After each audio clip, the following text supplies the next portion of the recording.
Hey, good evening, everybody. Welcome to tonight's stream. I am excited for this one. We have a good one in store for you this evening. What about that commercial? Wasn't that pretty cool? So that is some of the fancy work from Capture the Concept, our good friends Joe and Ashley. So if you need any type of promotional content made, those are the people to see. Those are the people to talk to. In fact, let's go back and let's take another look at that because that was just awesome.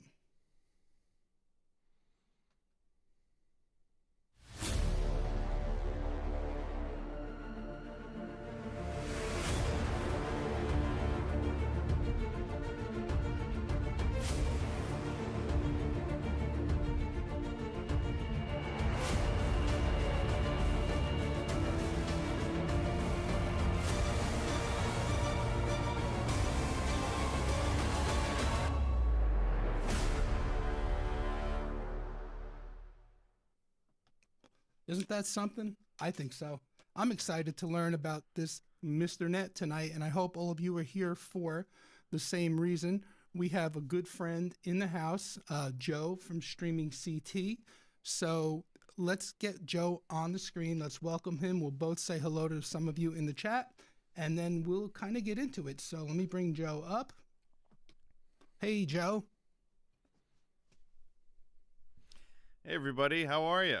Long time no see.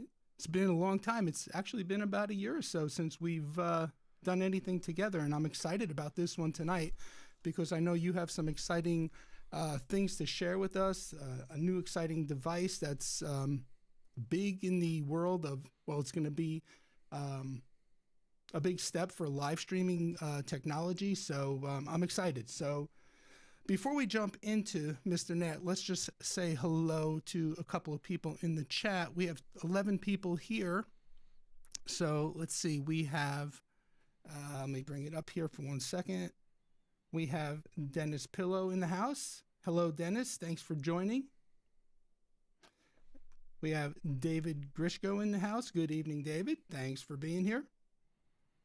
And we have Ashley from Capture the Concept. Ashley, thanks so much for being here.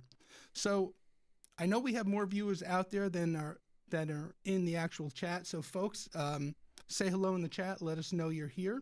And yeah, we'll get started. So Joe, it's been about a year, right? A little over a year ago, you were on the channel and we were talking about other things that was pertinent to that point in time.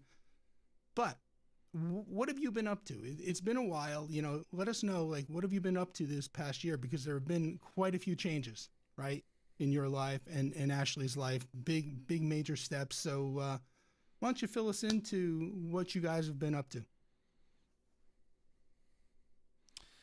Mostly hibernation. We're starting to come out. No. Thanks, Tony, and thanks for having me on. This is fun to be back. The old crew's back in town. Yeah, so Ashley's my wife, if you didn't already know that. She's in the chat.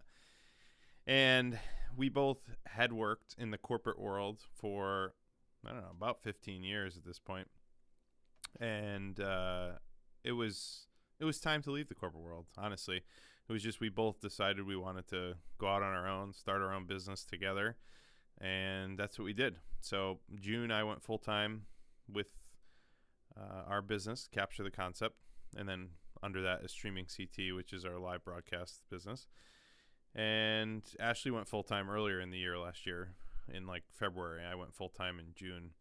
But yeah, it's been fun. It's been interesting as far as completely different than just getting a paycheck every 2 weeks, and you know, you're not feeling great, you call out sick. It's this way, you know, when you have a business, it's kind of like there is no calling out sick, right? You have if there's a job that needs to be done, then you have to do it.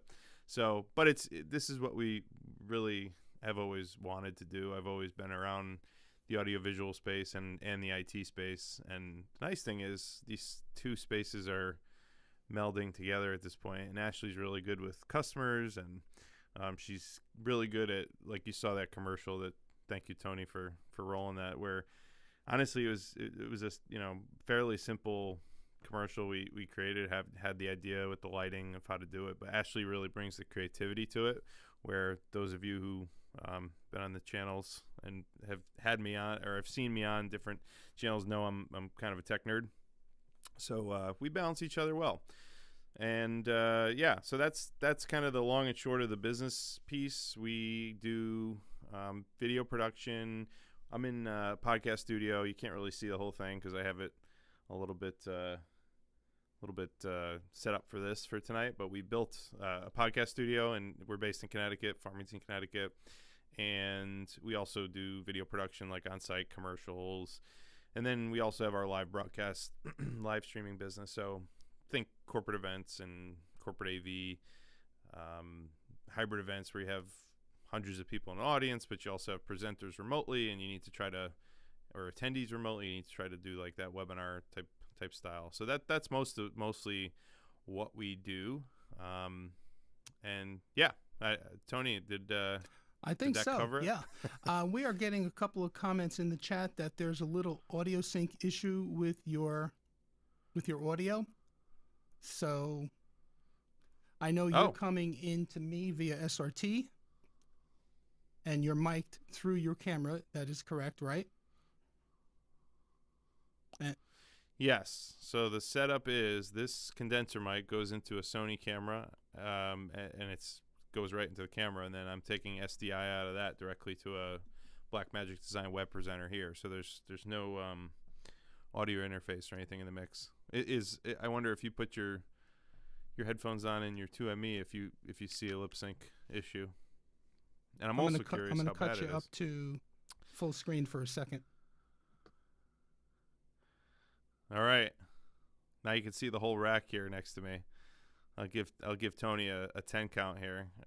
Not really, but this is we have a full setup, a 3-camera setup with TVs. If you see me looking up at the TV, and then we have a control room next door. So it's a pretty cool studio setup. But this is kind of an ad hoc setup. We'll get into what's going on here. But okay. Yeah. I just saw some pixelization, but is my sync off? It is Tony? off, Joe, quite a bit. And that's interesting because I did notice the pixelation just now as well. So, and you're going solely on cellular at this point? It's actually on cellular and on bonded to local, but I wonder if it's the actual encoders. That doesn't sound to me like a network thing. Why don't I stop streaming to you for a second, and I'll start again. Yep. So you can go full screen on you and talk about what you've been up to. All right, we'll be back with Joe in just a sec.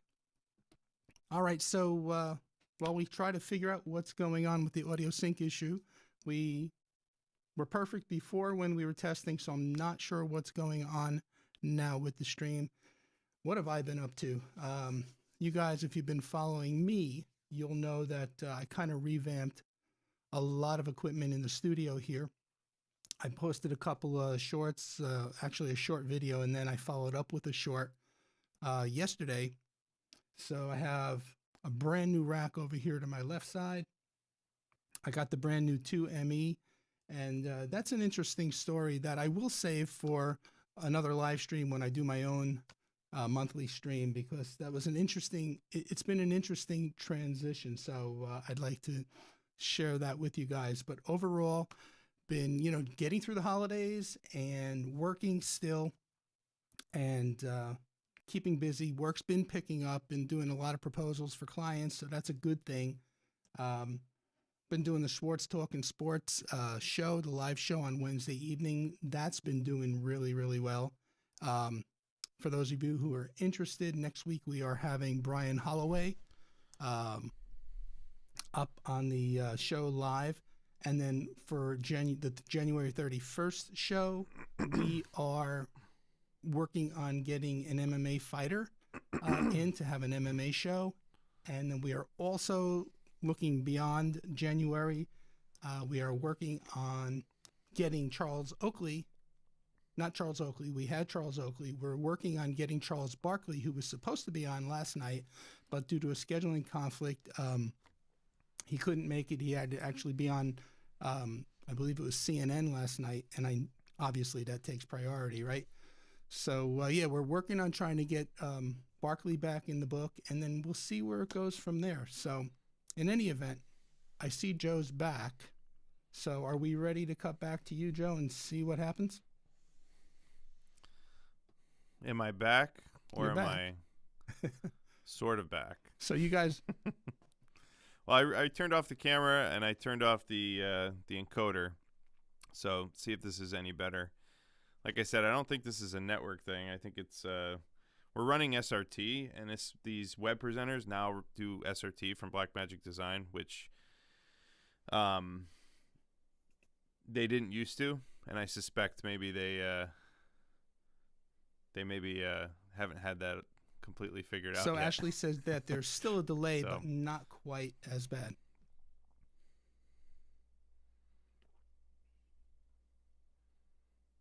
Interesting. Well, we could always you could always pipe in this Zoom into your new Zoom ISO setup. Actually, let's carry on. I think folks are excited. So I think it's livable. Okay. I don't think it's to a point where they, can't tune in and enjoy. So, all right. Okay. So we're I'll just cover my mouth. So Mr. Net. It's a fancy, shiny red box with lots of antennas. But before you get into talking about what it is and its use cases and all the good things about it, we build this show as cellular bonding. So before we actually talk about Mr. Net, why don't you talk a little bit about and explain to those out there what is cellular bonding? Because when people hear the word cellular, right, they think cell phone. Sure. So. Yeah. So when you're doing a live stream, or really anything that needs good quality, reliable internet, cellular bonding is very helpful, because what you could do is you can take multiple connections and essentially put them together. So think of, a stream of like this stream, other than the audio sync issues. But if we have this stream and we're sending it out to you folks, we can actually take, there's a Verizon, a T-Mobile, and an AT&T, and then my internet here in the studio. All three go into the Mr. Net box, and then the packets that I'm sending out from this web presenter are actually being split. So the packets are being split into, let's say, 4, and then over through a VPN. They're going out to the cloud, and then they're being put back together again. So if I were to lose one of those cellular modems, if I were to lose one of like the hardwire internet connection I have, it would still keep going. And that's kind of the benefit of cellular bonding, is it puts multiple connections together and breaks them up into little pieces and puts them all back. But you always need a service on the other end. Most of the time it's a cloud service, a cloud server that puts it back together. But you can run a kind of an aggregator, let's call it, on your own. But in most cases, so in the simplest, putting in really simplest terms, it's basically putting together multiple connections so that you basically have redundancy in a situation where you're streaming live out to a destination. Okay. Correct. Yeah. Correct. Tony and I laughed about it. There's a guy we know who always says correct. Yeah, and it's not just live streaming. It's lots of different industries. Think emergency services. Think disaster recovery, point of sale, trade show. So, I think we're going to get into a little bit of that. All right. So now that we've touched on cellular bonding briefly, in comes Mr. Net. So tell us, I mean, obviously Mr. Net is a router. It's got antennas. So obviously it's got some wireless capabilities, which I want you to talk about. But what, on a serious note, explain, what is Mr. Net? Is it your typical everyday router? Is it a special bonding router? Why is it different, like from the others and other solutions out on the market? I won't mention the competitors, but why is it different? And I guess try to tell us a little bit about the company behind Mr. Net, like and you know the who's who and things like that. Sure. Well, I will say first that just because I'm wearing a Mr. Net, I don't know if you could see it, Mr. Net sweatshirt. I don't actually work for the company. So Streaming CT is a reseller of Mr. Net. So just to get that out there, we went through a whole bunch of different bonding services and devices. We landed on Mr. Net, and then because we're using it and we're kind of talking about it all the time and talking to other vendors, it just makes sense for us to make a few bucks on it. So when we sell it, so we do sell it. But to Tony's question of like what else is out there, there's really two categories. There's the category, and hey Todd, thanks, you love the hoodie. Thanks for designing it. Todd is the head of sales. I see in the chat. But there's really two categories. So there's video only bonding solutions. So think of like TVU, LiveView, Degero, Teradek. These are where you're going to plug an SDI or an HDMI cable into a box, and it's strictly for video. It's made for video. And most of those devices will take in like a single feed. There's some out there, the more fancy, very, very expensive ones, that can take in like 4 video feeds. But it's really, those are made specifically for video. They're not, like I mentioned, emergency services, backup, all those other things. They're really not made for that. So that's what we've used in the past, is we've used those type of services. And they're expensive. They are also... They don't allow a ton of flexibility. Like if we, especially with SRT, though maybe it's not doing a great job, demonstrating itself tonight. But secure, reliable transport is sort of a newer. Well, it's been around for a little bit, but a newer protocol versus like RTMP, but it uses encoders and decoders that are behind a firewall, behind a router that it would be nice to be able to get to. And those type of video only devices, bonding devices, don't really allow for that. They don't really allow for port forwarding. So there's other, let's say, competition in the router space. This is a bonding router. But so a lot of people have heard of Cradlepoint. Cradlepoint really doesn't get into bonding. They do some failover. They've been around for a long time. You can get cellular modems in it. They're fine. But they're not really true bonding. And then there's PepLink, and they make a device called PepWave, which does do bonding. But from our experience of what's out there, and there may be more. I mean, those are the ones that I've personally worked with and dabbled with. But I think the Mr. Net, number one, it lets me do 3 different carriers plus local WAN. I get 24/7 support, like immediate. I also get port forwarding. I get a public IP address. We can kind of get into some of the technical on that if you want, but I think it's it's a smaller company, and you actually get like humans to talk to, which is important. We're a small business, and we're out doing events all the time, sometimes on weekends and nights. And if something goes wrong, we want help. we don't want to just be, we closed at 5 p.m. and we don't have any after hours support. So there's things like that I think kind of differentiate. And then the actual, you can get really deep into the weeds of like how the bonding actually works and some of the proprietary stuff. I've talked to Anton, the head guy over there at Mr. Net, and it's really interesting, some of the proprietary stuff they've done, algorithm wise, to try to improve the data transfer. Hey Joe, how many employees, besides like the owners and founders, how many employees and what's the name of the company behind Mr. Net? Yeah, so it's Motion Ray Inc. and it's Anton is the CEO and co-founder. There's another gentleman. Not sure exactly what their employee count is, but Anton mentioned in the interview I did with him that they're a kind of a diverse global company. Their support's onshore, and I can kind of vouch for the fact that I've been able to get someone pretty much all hours of the day and night. So, if there's and looks like Todd wrote about 20 people in the chat.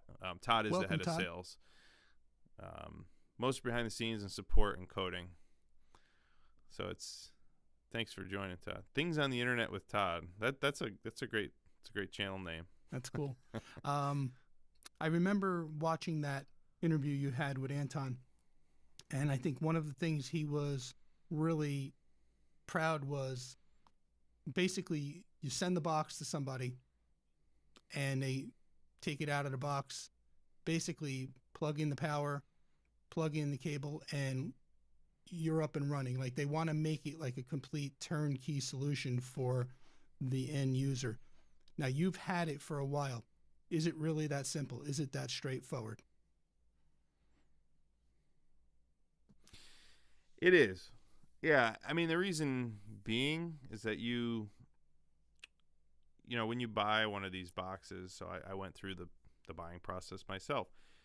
You kind of provision. There's like some pre-provisioning stuff that Mr. Net does. So one of the things they do is they set where your server is going to be, and that's not a hard and fast thing. Like, they can move your server if you're going to be traveling with this thing. But like, for example, we're in Northern Virginia. We're in Connecticut, but the closest AWS region is Northern Virginia. So they'll set like what servers it's going to be connected to, and they'll build your account, and you put in a credit card for billing for data. We could talk about how data works too, and the SIM cards and priority and stuff. But essentially, literally, when you get it, you power it on, you plug in. There's a LAN port and a WAN port. But if you're not feeding it internet, if you're just like, hey, we're just using the cellular, you plug into the LAN port. You could plug in like a little switch, or you could just plug a device directly into it, and it takes a couple minutes to boot up and connect to the basically the cloud server and turn itself on, and then it's working. I mean, it's pretty much there is a client portal, but it's unless you're a big nerd like us, the client portal is you don't really need it unless you're doing some port forward or anything. If you just need like reliable internet, you just take it out of the box and use it. So Todd, who's in the chat, actually had a video. Everybody kept asking, well, how do you set this thing up? And I think it was like a 10-second video, Todd, where you plugged it in, you plug one cord in, flip the switch, and that was it. So yeah, it's and if you do have a problem, that's the nice thing. I mean, support is a big deal. And I mean, and I guess like I was saying, I don't work for Mr. Net. We are a reseller, but I in this space, like in the bonding space, we've just had a lot of challenges. Like, there's been events we've shown up to in the middle of a winery, and we just have hotspots everywhere. We're like, which hotspot is like, okay, this T-Mobile doesn't work here, or Verizon doesn't work here, and then you get a bunch of people who show up, and you can't. All of a sudden now you can't connect. So anyway, it's man, look at all that pixelization. It's weird. We should try another. I guess that's for another stream. We can mess with another SRT decoder. Yeah. Or encoder.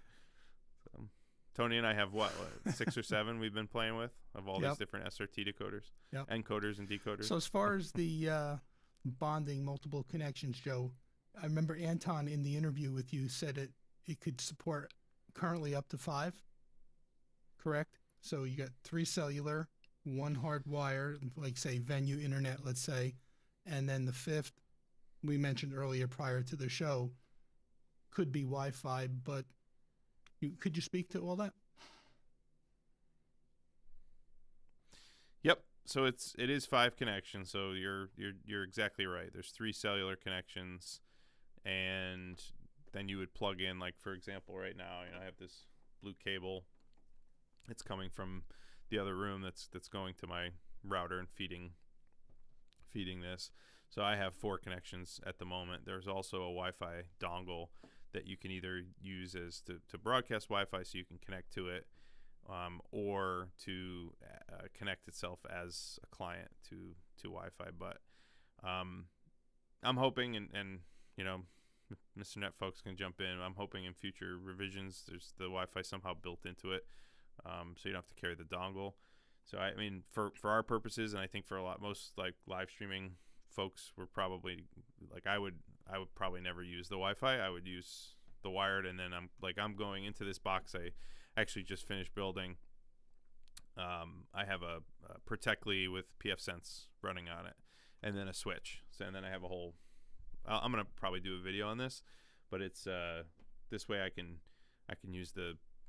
I don't have to don't have to actually get into the interface at all for Mr. Nat. I could just use it as a device, and I can use the PFSense to do some, more gourmet stuff. If I want to assign static IPs or reserved IPs for all my devices, like when we go up and set up to an event, we have, 15 different devices, switchers and hyperdecks and lots of different streaming devices and things that I might want to get to directly and have a static IP on. So that's like one reason why I have a PFSense router that's in the mix. Thank you for that. Keith Bennett joined the chat. So Keith, thanks for being here. Appreciate it. Jeremy's in the house. Jeremy said Keith. Something about having an issue with his Android YouTube app. But he's here. So yay. Hope you're feeling better, Jeremy. Thanks for joining. All right. So welcome, Jeremy. Verizon, T-Mobile, and AT&T are the 3 providers that come out of the box, correct? Can you bring your own SIM cards? And should you bring your own SIM cards? What are the advantages to bringing your own versus not bringing your own, which hopefully this will lead us into the topic of tower and network prioritization. Yes. So the answer is yes. You can bring your own SIM cards, which is nice. It's not locked in. So if you do, I know one of the companies I used to work for had a national contract with I think it was Verizon, and they had to they had to use Verizon SIM cards from their plan. So there are certain situations where you would want to use maybe your own, or if you're doing maybe not critical data, but like a lot of data versus what we're doing, is where this is more critical, where it has to be high priority data. There might be situations where you use high data cap SIMs that aren't as high priority. But yeah, I mean it's in the US it's T-Mobile, Verizon, and AT&T. I know there was just a video by Peter Fairlie who was able to test one of these out, and he's in Canada. I think he's using, I forget what the services are in Canada, but the bands that work with this I think are mostly North America, but there are and Todd could maybe talk about that in the chat, but there are other locales that I think they're working toward. There's different frequency bands around the world. So Todd was saying in the U.S. and Canada mainly. Yep. And excuse me one second. All right. So bringing your own versus using theirs, obviously with theirs, they're giving you better, almost enterprise prioritization. Is that correct? On the towers. So you're liable to have, obviously nothing is foolproof, but you have better chances than you would if you brought your own cards, is basically what it boils down to, if that's what I'm understanding. Yeah, the cell phone companies are interesting beasts. So Anton was telling me when he was here in the studio, he came out, and if you haven't seen that interview, you could see it on the Streamy CT channel. It was very in-depth, very technical, talk more about the box, but when he was here, he was talking about the 100 hours he spent dealing with the cell phone carriers to try to make sure that they're on an enterprise priority. Because let's say, for example, you're on Mint Mobile. Well, Mint Mobile is part of, it's not, well, now they actually owned by T-Mobile, but they're using a lower tier than even consumer level wireless. So there's this concept which I knew about, but I didn't know how important it actually was, especially in constrained environments.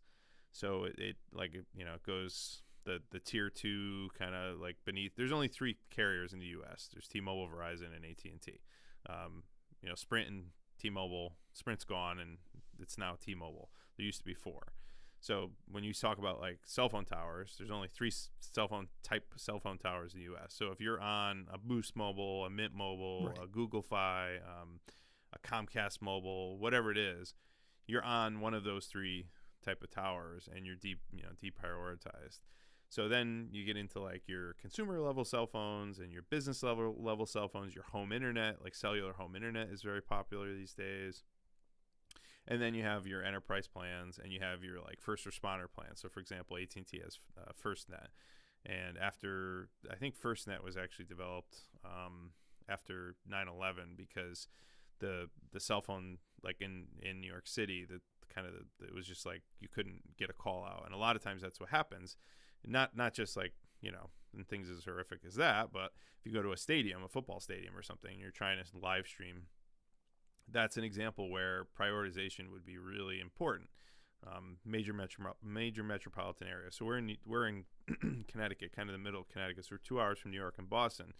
So it's sometimes we can get into prioritization issues, but definitely if we're like in New York and we're trying to push multiple streams somewhere, for sure we could get into that issue just because of the congestion. So that's when that priority for IT folks out there, it's, you know, we talk about quality of service, QoS, where you might have different VLANs and your network, virtual LANs, and, you know, maybe you put your voice, your phones on something that's higher priority because we know that those packets have to get there in a certain order, or else you have issues like we're seeing on the screen every once in a while for me. But I don't think that's like I was saying, I don't think that's really the network. I think it's our friends at Blackmagic Design. Tony's been experiencing some ghosts in the equipment lately with this gear too. Yes. So some interesting phenomenons. So, but that'll be for another stream. And David Grishio, whenever that stream is, make sure you join because I want to know if you're sharing in some of the same things the two of us are. So Joe's blaming me. Joe says my goblins are now going to his studio, but I don't know if that's the case or not. Did Meredith end up on? Oh no, that video hasn't come out yet. Yeah, so we could. All right. Well, there's a teaser, so you have to get subscribed, or make sure you watch for Meredith the bear and what happens on that video, and then you'll be convinced that Tony's house is haunted. So anyway, all right. So, question. Obviously, it's all relative to the available cell phone service, but just in general, on average, what kind of upload and download speeds can you expect from a device like Mr. Net? If you did a speed test. Of course, it depends on where you are. You know, it's going to prioritize the network. So if AT&T is the strongest connection and Verizon has like almost no connection, it's going to put more speed to that, but you might be limited overall. So I mean, here in the studio, if I go full cellular across the 3 networks, I was getting anywhere between 30, I would say probably on average in the 30s, but I got up to 50 at one point for download speed and around 30 megabits per second. I'm talking megabits per second upload speed. The network interface card in this device is only 100 meg. It's not a gigabit Ethernet card. Mr. Net is pretty clear on in their website and any of their content marketing that it's not about like their game is not speed. Their game is not to have gigabit over gigabit internet. It's about reliability. And figure even what we're doing, like in most cases, I almost never need more than 15 to 30. Like if I'm doing an event and I'm going straight to YouTube, for example, probably going out 6-7 megabits per second plus with overhead. Like I'd be comfortable at 15, really comfortable at 20 megabits per second.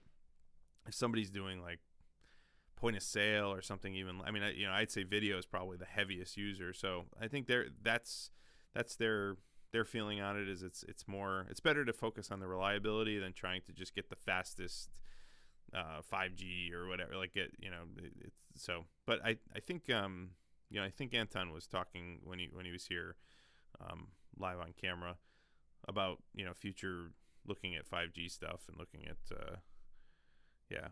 Todd's in the, maybe I don't know if you already put up the chat, Tony, but Todd, looks like Todd's I have been popping up his responses as they've been coming in.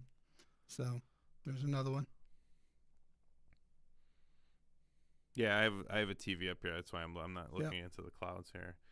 So average 20 to 25 up and 20 to 25 down. Can do higher. Capped at 100. Cool. Yep. Yeah, what else? 5G's coming, he says. Very cool. Yeah. Thanks, Todd. 5G. Jason's Lab Hey, stopping. Jason. What's up, Jason? So, Joel Szymowicz. Let's see if I said that right, Joel. TVJ is checking in from the casino. Date night. Yeah, me too. I hope you win, Jay. Something tells me Jay doesn't gamble, though. Maybe they're there for a show. To watch other people lose their money. Anyway. All right, so moving on. I'm watching the chat. If there are any questions, I will bring them up. But it's basically just been comments and Todd responding to some of the conversations. So, and then maybe at the end we will go just to the chat and say hi and see if there are any questions. But in any event, I'm going to pop this up on the screen for now, because if anybody wants more information on Mr. Net, because I'm segueing into the next what I want to ask. Obviously, you pay for the box. You own the box outright. You pay for a maintenance plan annually. And then you pay for the data, right? You got 3 carriers, right, that you're using to bond. So then there's data charges as well. If anybody's interested in wanting to know about any of those 3 items, there's the address on the screen to go check out and reach out to Joe and Ashley over at streamingct.com. Give them a visit, and they'd be happy to talk to you about it as far as that aspect of it is concerned. I bring that up only because I mentioned the data charges, only because I want to talk about the modes now a little bit, Joe. There are the 3 different bonding modes: full bonding, soft failover, and the hard failover. I remember that from Anton's interview with you. So would you kindly differentiate between the 3? What are the different modes available on Mr. Net at this time? Sure. Yep. So it's pretty simple. Basically, there's full bonding, meaning it takes all connections available and it's looking at them equally, deciding how much data it can put, like, what's the latency, what's the throughput, is the connection up, and it's putting packets across as much as it can. So that's like option 1, full bonding.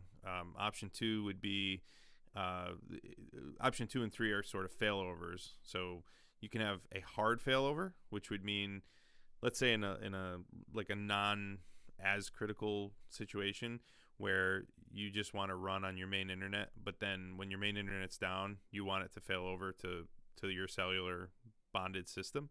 And there wouldn't be bonding all the time. It would just be during failover. And there might be, a couple of seconds of downtime while it clicks over, versus soft failover, which is the third option, which it's using a bit of bonding on the cellular all the time. I think Anton mentioned over the course of a month, it would maybe be 6 or 7 gigabytes. But it's mostly using your main connection. So that's what we're doing here right now, is I have my main connection plugged in, and then I'm using the cellular as a backup. So if so it's putting some packets out the cellular, but most of what's going out is actually from my WAN connection here. And the reason why I'm doing it that way is not a trust issue on the on the cellular. It's more the fact that I have the connection here. If I was outside in the middle of somewhere, I would do it. But there is a cost per gig. It's $8 a gigabyte right now, and that's a blended. And Todd, correct me if I'm wrong. That's a blended rate for all three, and that's just billed through Mr. Net, and that's that higher priority service. So sure, you might be able to get that cheaper. Mr. Net has basically told me they really don't.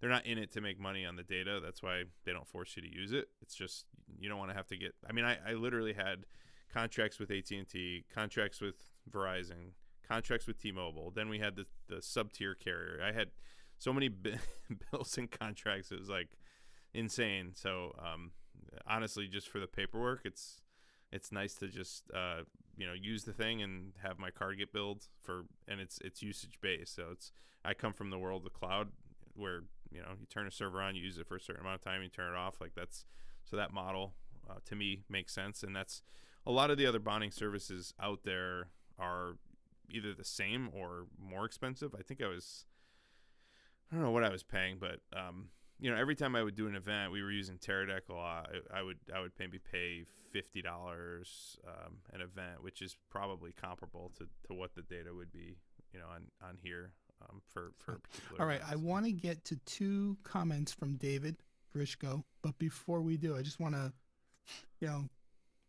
comment on what you just said about the different modes. So it seems like then the soft failover mode for a company like yours, or anyone who's out doing live streaming events, corporate events, things like that, if there's a solid enough venue internet, then it seems like the soft failover is the ideal situation for you.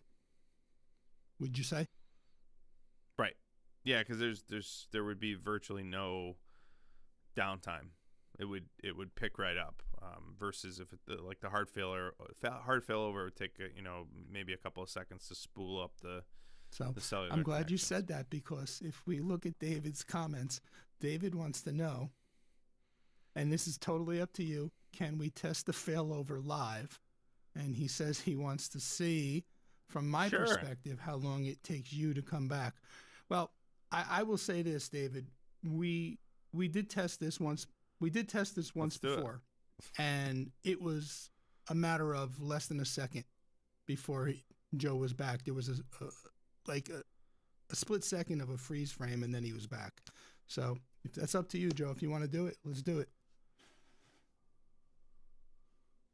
Yeah, I mean it's literally just me unplugging a cable. I haven't done it yet. That pixelization is something else. So this cable, I don't know if you can see it. I strangle myself with it, but this is the cable. So if I unplug this, it should just revert right back to the 3 cellular carriers, and we'll see what happens. Let's see. All right, 3, ready, Tony? 2, 1. No problem. I did it already.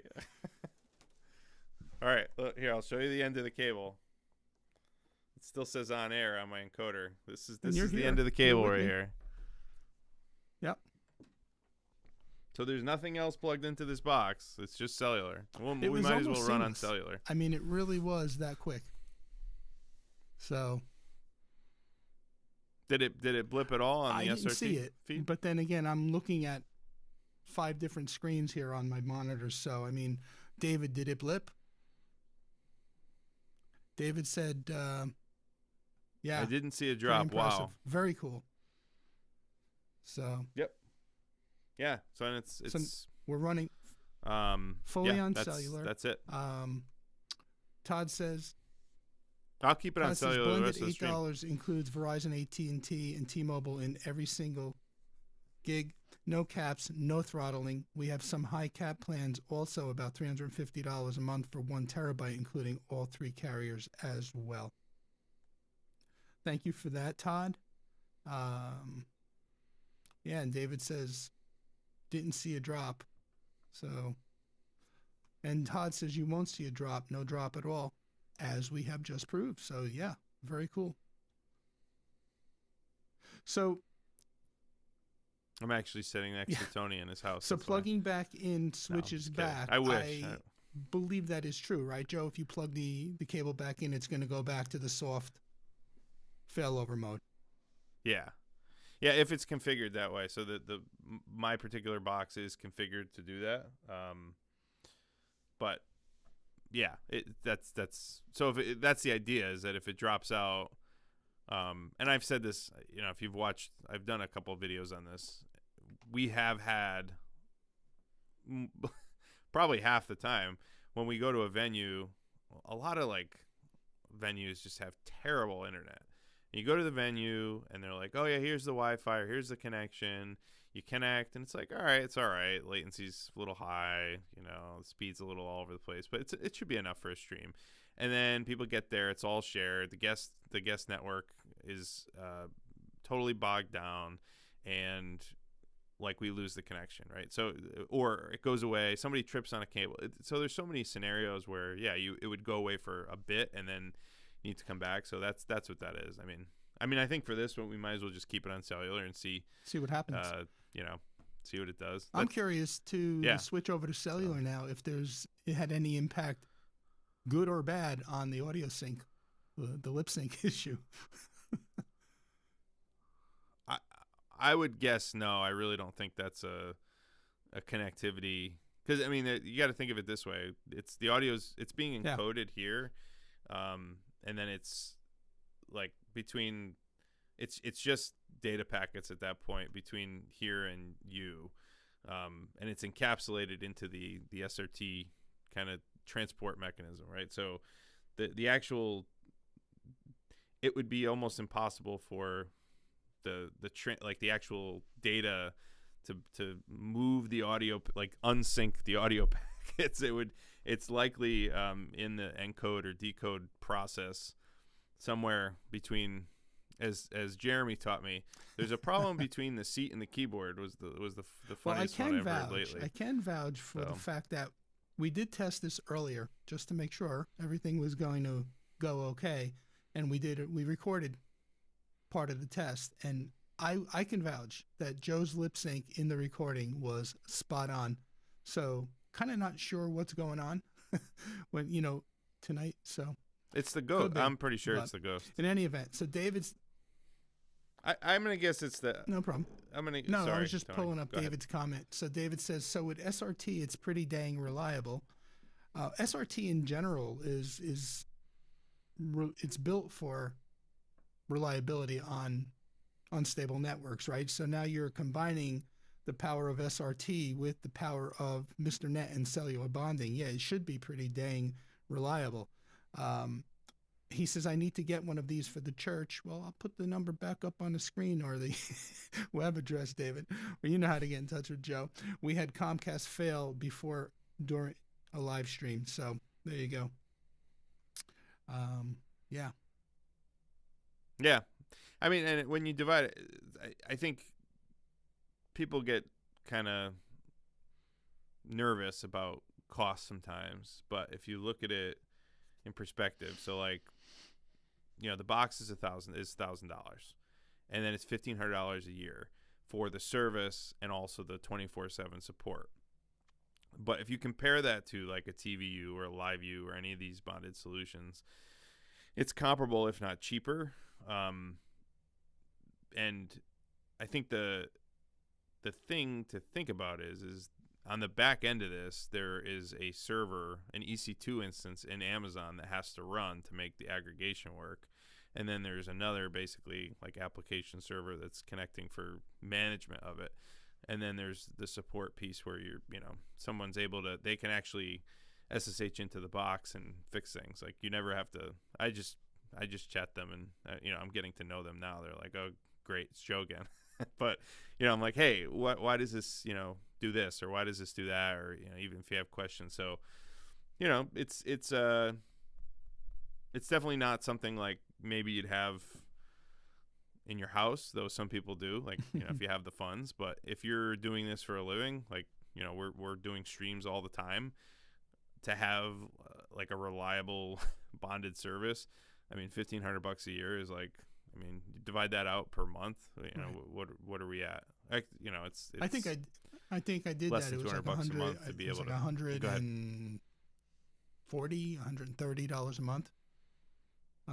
Yeah. So Yeah.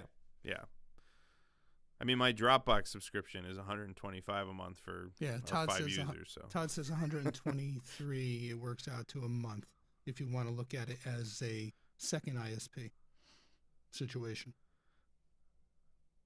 So yeah. I mean, I know you're going to talk about it in another stream, Tony, but I know you've had some challenges with using backup cellular. Yeah, very much so. I'll tease that a little bit with. I mentioned it in one of my videos where, we backup internet, like for home internet. And obviously this is a little off from this bonding in specific, but I have been grappling with, just like a backup internet, because we have, where I am, all of our wires are on the pole. So we have fiber internet now, thankfully, after all these years. So we have gigabit fiber internet, but I want a backup. So I also had the T-Mobile home internet hotspot, but after, knowing what happened with yours, once the power went out, I'm rethinking it. And I mean, Starlink's cool, but Starlink has its own issues. It also, is expensive. You have to, the upfront costs, and then I think it's $100 and something a month. So, then I say, well, should I get a coax? Should I get a cable backup? Because I really do want a second WAN, but it's all coming on the same line, right? So if a tree falls on the lines, all my internets are down. And it's funny too. Oddly enough, I did, when I first got that T-Mobile home internet, I did about a week and a half's worth of testing, and I was charting the test results, and I was moving it all around the house, different locations, different floors, different levels, even did some testing outside. And the speeds were great. But then when it came to push or shove, when it had to perform in the situation where I had deployed it in, it kind of failed miserably. So, but again, that's a topic for another stream, and we could talk about that hopefully next month or so. So anyway,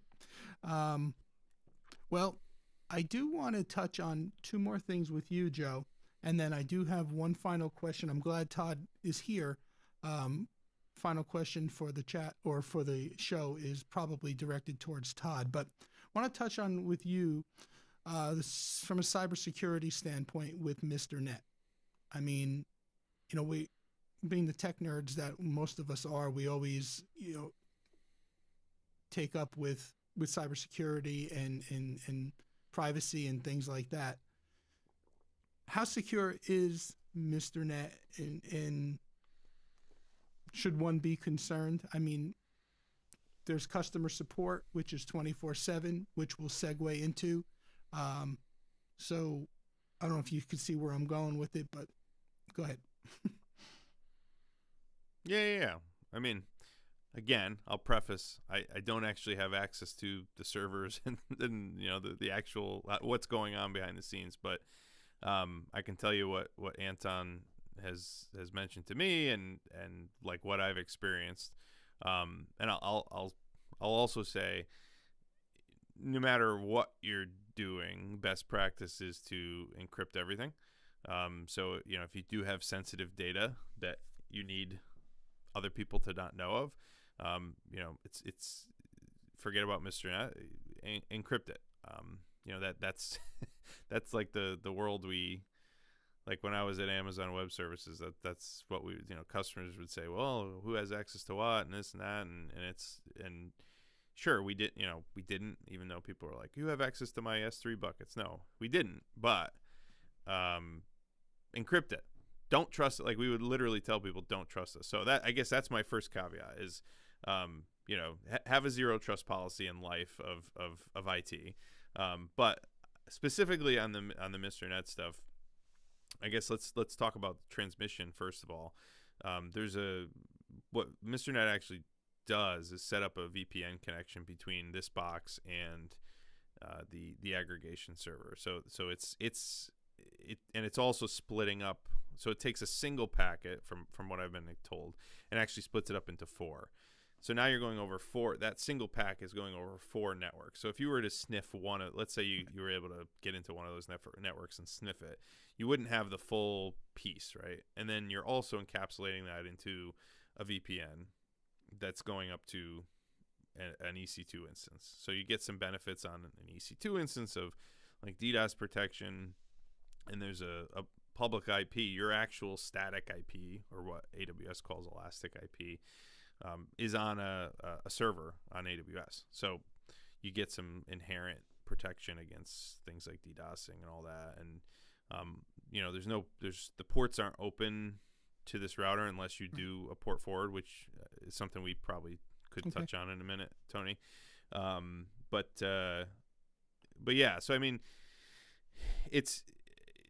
anything's possible, right? Like everything's hackable. Like that's the other thing is, like, if somebody really wants but I would say that the way it's architected, from what I've been explained, it's a secure solution.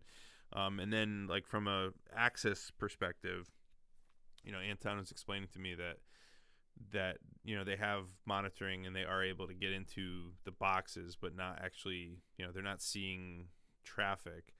And they also have some pretty tight security policies. Anton worked for Google and I think LinkedIn as well, as a software developer. And there's a bunch of talented developers that are on the team, and support engineers, and sales guys, Todd. So, they're using best practices that, like, from going through the million trainings I've gone through for cloud security. They're using best practices where they're using things like a bastion host. So instead of just having everybody have access to the server that would be monitoring, that these are reaching out to for monitoring, so that they can tell you, the SIM card's popped out. They're using bastion hosts and using, like, the what we call the law of least privilege, where you basically people have, you're on a need to know basis, right? If you're actually helping a customer and you need to be in a box, and you need to be, like, it's not just the wild west of being able to connect to anything and see what people are doing and see what everything is. But like I said, keep things encrypted if they're sensitive. I mean, obviously, like a stream like this, who cares? It's going out to the world, right? So I'm not too worried. But there's, you could be sending SRT in an encrypted manner. You could be doing RTMPS, specifically with streaming.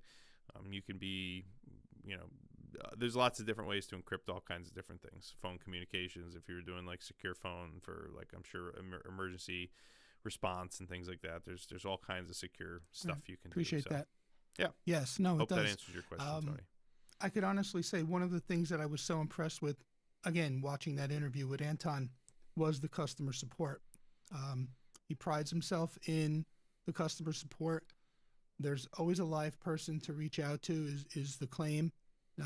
Even if you're out on a gig or on, doing an event, if you have a problem, you can get in touch. And I know you witnessed it one time on a Sunday evening, right? And then one time we were doing some testing a couple of weeks back, and it was Sunday afternoon, like 4 or 5 o'clock, and you reached out to them, and, like, right on the spot while we were testing, the guy was in the box doing his magic behind the scenes to help out.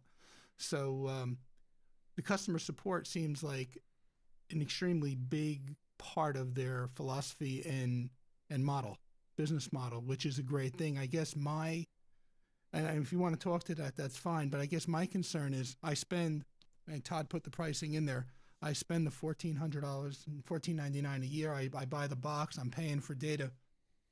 Excuse me. As the company grows, and as more Mr. Nets are being deployed out into production, right? And maybe this is a question for Todd. Well, Anton, the CEO and co-founder, just very joined cool. the chat. Welcome, Hey, Anton. So Todd and so maybe excellent. Maybe we have both of them. The question is really, as you grow and as the company grows and as more Mr. Nets are deployed out in the field in production, how do you sustain, or what's your plan for sustaining that support model? Because that's a huge undertaking, I would imagine. especially as you scale. So, yeah. I mean, while we wait for the internets to catch up to the chat, I'll say that when Anton was here, he was mentioning that it is expensive and difficult to manage a team. You know, basically, you have to have people who are competent too, especially for a box like this. You can't. Somebody writes in and says, you know, my port forwarding doesn't work. You can't have someone who is just like has never right. heard of that before, right? Like you have to have training, and you have to have. So there's definitely a lot to it. So it's. But yeah, I mean, I would definitely. Anton says, I expect some challenges, but ultimately there are two strategies. I'm excited. Quality people that know their stuff is key. Always. Yeah, I mean, I guess it's a good problem to have. You know, I will say, Mr. Net is to me, like, you know, also being a smaller company. I like working with smaller companies because they are interested in working with you, and you know they appreciate your business. You're not just a number. Very cool. So, oh, the other Anton is here too from support. Well, thanks for joining, guys. Look at this. We got the whole Mr. Net team. Welcome, cool. Guys. So if you need support, so let's see. Anton says he expects some challenges, but ultimately there are two strategies: make automation better and get more diverse customers so we can maintain bigger customer support, a bigger customer support team. Definitely a challenge, but yeah, they sound like they're motivated and driven. So only good things to come. What's the roadmap for the company, Anton? Where do we go from here? Now you have Mr. Net. What's the future look like 6 months, a year down the road?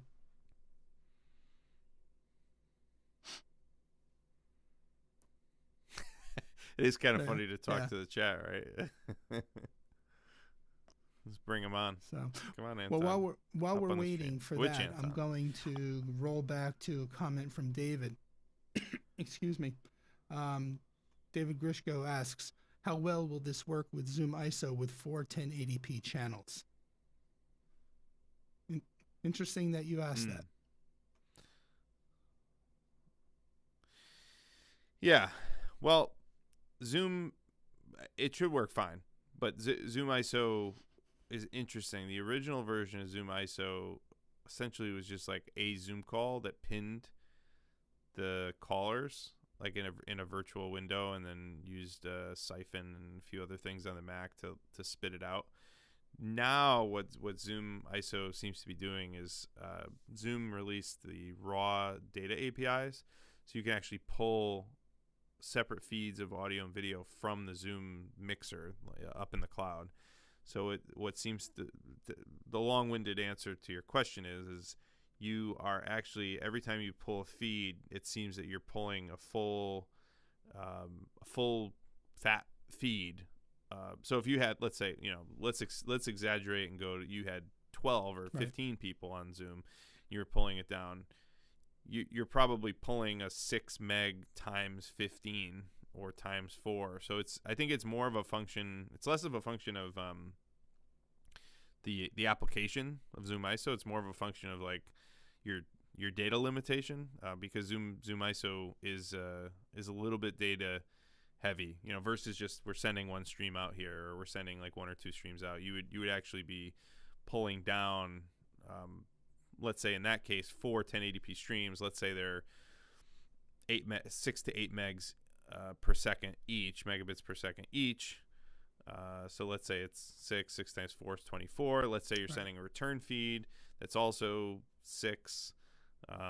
So, you know, you're talking 36 megabits per second upload, plus some overhead, plus if you're doing anything else on that network. So I plan to use it with Zoom ISO, but I probably would be careful if I had more than a few guests. I don't know if that answers your question, David. But well, this doesn't have anything to do with Mr. Net directly, but David, I've been using Zoom ISO with the Wednesday sports show for the last 2 shows, and I have the DeckLink Duo card in the Sonnet enclosure. running off of a Mac Studio. And I have to tell you, it's been a pleasure after not having, it's been a pleasure not having to deal with pinning Zoom participants to individual computers or laptops. Because I tell you, I had some of the shows during the weeks, just the weirdest things happening, man, with a guest signing off, and then it just throws everything off. I tell you, Zoom ISO is a godsend. I'm so happy I switched to it. I'm so happy Joe, suggested that I take a look at that. I already had the Sonnet enclosure for a couple of years, so I just never went ahead and bought the Decklink Duo card. I bought the enclosure back when, as Joe was talking about, Zoom ISO 1, the first generation, was out. And I kind of wasn't impressed with it at that time. I had done a stream with Adam Tao and Keith Bennett, and we had some issues. Mm-hmm. But I tell you, version 2, it's a godsend. I can't say enough good things about it with the combination and the Decklink Duo. So worth the subscription fee. Yeah, big difference between version 1 and version 2. It's worth the monthly subscription fee to use it with the desktop video. So definitely love it. Anyway, that was off as a side, but all right. So Anton, well, it's a lot cheaper now too. So Anton responded. He says, "Plenty of ideas. Right now, the priority within broadcast space is to make a splash at NAB in Vegas, and drive home the idea of Mr. Net should be a staple item in everyone's toolbox in the industry." Okay, fair enough. So. Yeah, and so NAB is, for those who aren't from video world and the North American broadcasters, I think it stands for, but it's at Vegas, in Vegas every year, and that's where a lot of the new toys of the AV world, and then there's also a New York one that's not too far from us, so hopefully this year, maybe I can get Tony up from North Carolina, and we can for sure. go to the New York one. For we sure. Should put it on the calendar now. I'm in. Yeah, well, I want to show this this enclosure thing at some point, Tony. But No. I know you have some more questions. I'm good. We've surpassed the JAU for those of you who are following JAUs. So we are well, past that. We don't have to worry about that. Let's see. Todd says, bring your comfortable walking shoes, 33 miles of vendors. Wow. So. Yeah, Todd was just at CES. I'm curious if you saw anything interesting, Todd, at CES. Maybe you can make a recap post on LinkedIn. Yeah. No, let's show the box. Let's show the box. Let's show it. What was that? Yeah, I'm going to cut to you full screen and okay. Yeah, do your thing, man. So the actual box, you don't get these rack ears. You get the box, and these antennas are just kind of regular 4G LTE antennas, and there's 6 SMA connectors, which are the little antenna connectors on the back of the box. So the box is like this big, and you can bring it around and use it just as is, or if you're point of sale or trade show, you just use the box.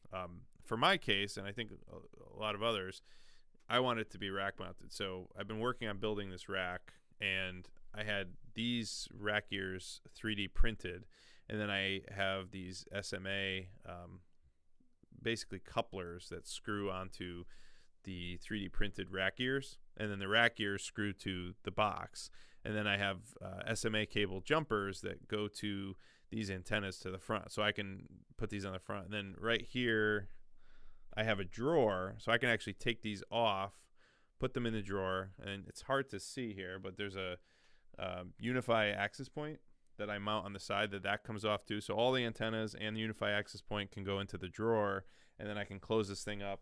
There's also a Protectly PFSense router in here, and I was actually something I was asking the support folks the other day, and Anton, about whether it's okay to double NAT, because I wanted to have the PFSense Protectly router so that I could statically address devices in my streaming setup. So I have a 16 port PoE switch, so I can drive PoE devices. I have a Protectly switch, and then PFSense router, not a Protectly switch, Protectly box. And then I have it's hard to see on the back. I'll do a video on this, but on the Streaming CT channel. But there's a Keystone patch panel as well, so I can grab the LAN outputs. I can grab the WAN outputs. So if I walk up to a venue, these are always in here on the front of the Mr. Net, and I can just put the plate right on. So yeah, it worked out pretty good. And the 3D printing house even has almost the same color red. So it works out nicely. And then there's other antennas, like there's the one I have over there that Todd had sent me to try out. I might as well get it. Yeah, Tony, why don't you pull you back to full screen for a second while I grab that. Tony's like, oh no, I'm taking a drink. No, I am here. That antenna is very interesting. Joe shared it with me when he got it. When you see it, you'll know what I'm talking about. But yes, Todd says the giant. Here it is right here. I will cut back to two up as soon as Joe takes a seat. There we go. Actually, let me cut up to Joe first. Full screen there. Live strangle. There it is. Live strangling here. So this is the antenna. Let's start at the other end. So this is from a company called Parsec. And yep, I see Todd posted. So it's a little bit hard. Oh, it looks like one of the caps fell off. I'll find it, Todd. There's 6 leads on here, and these are also SMA. So these can plug into the back of the Mr. Net box. So instead of using those little antennas, you could actually mount this thing on, let's say, the top of your favorite FBI van that everybody calls their Wi-Fi. So this thing's got it's probably hard to see it on camera, but it's got a ring, so I can unscrew this. It's got a pipe. So my wife, I'm trying to get her to let me drill a hole in our cargo van that we have for the business and put this right on top. It's got some 3M tape, and then we'd have a pretty sick setup. And then you wouldn't need all those little antennas. We'd have like the craziest van. But think of like, if you were emergency services, you were, building a vehicle, or you were building like TVJ that builds these trailers, these like production trailers. Put this thing on top and then you don't have to worry about antennas at all. Yeah, and Todd's saying 3 times better dB gain, can view up to 22 miles, safe to put above your head due to the metal plate. The metal plate in my head, is that what you're talking about? Yeah, I did a short on YouTube of using this as a hat. But I haven't actually plugged it in yet. That's hopefully this weekend. But there's a long lead. This must be, I don't know, 10 or 15 foot lead on this. It's there's also, I should show too. It's probably hard to see. Pay attention to the chat on the screen. It's like not going to happen. The wife says no. But there's glue here so this is like waterproof as well. So yeah, Parsec Antennas, U.S. company, 15 feet. Thank you, Todd. Todd, it's great having you here. So anyway, oops, there we go. I'll be trying that antenna out. Let's see if I can get myself back in the shot here. So by the way, we've been on full cellular, and other than the little blips from this Blackmagic encoder, because that was happening when we were on. When we were bonded with my internet here too, so I don't think that's the cellular piece. So, well, I'm going to put your information on the screen again, Joe, and you can talk to it if you want to encourage people to come and visit. Opine about my life here. So, Capture the Concept is the overall company, and within Capture the Concept we have Streaming CT, which is our live broadcast business where we're doing hybrid events and things like that. And then if you go to that website, there's a button for Buy Mr. Net. Like I've mentioned, we are a reseller, and we have a website called buymrnet.com because it was available, maybe despite Anton and Todd's. I didn't tell them till after I did it. Like, hey, look at this website I have. So it's if you want to actually purchase one, you can go to buymrnet.com. You can also go to mrnet.us, mrnet.us. That's the main website for Mr. Net, so you can see what they're up to. And especially since Anton's here, if you do mrnet.us/cat, C-A-T, you get to see Anton's coding skills. So that's an important one. I don't know if very very creative. Which part? So yeah, buymrnet.com, streaming CT. If you're in the area, anywhere between Boston and New York, or in between. Oh, very very creative. Oh, there's Ashley with the buymrnet.com. But yeah, that's it. That's all I got for you tonight, Joe. I hope it was a good stream for everybody. It was definitely enjoyable to watch you and Anton together, and learned a lot from that, and it helped me formulate a lot of the things I wanted to talk to you about tonight, so that we can bring Mr. Net to the masses, or try to, or hope to. So is there anything else you'd like to share before we sign off? Oh yeah, I want to stay on all night. We got to do two JAUs. Where's Jeremy to ask us? We're not doing two JAUs. Huh? Todd says we greatly appreciate you both. Yeah, that's awesome. Thank you guys. And I mean, yeah, it's been great to work with them, with the Mr. Net folks. I do hope they can grow and outpace all the leaders in the industry, because they're really doing a nice job with it. And I think the other thing too is, like, from an innovation perspective, if you have ideas, and I'm sure they'd be. I mean, Anton's and Todd have been very willing to take my feedback, which is great too. So I'm like, it'd be really cool if you could do this. You could set this up in the client portal, or add this to the client portal. Because they're redesigning the client portal. I think that's like the biggest area I'm excited about, is to be able to, like, people like me and you, Tony, and a lot of people in this chat, like, want to go in and see what's going on and look at our signal strength and look at our, so like being able to have that access, even if it's only 25% or 20% of the user base. I think that's going to be really cool. Well, I do want to say I do appreciate everybody from the Mr. Net organization coming out and being here with us live tonight. Thank you, Todd. Thank you, Anton. Thank you, Anton. It just shows that,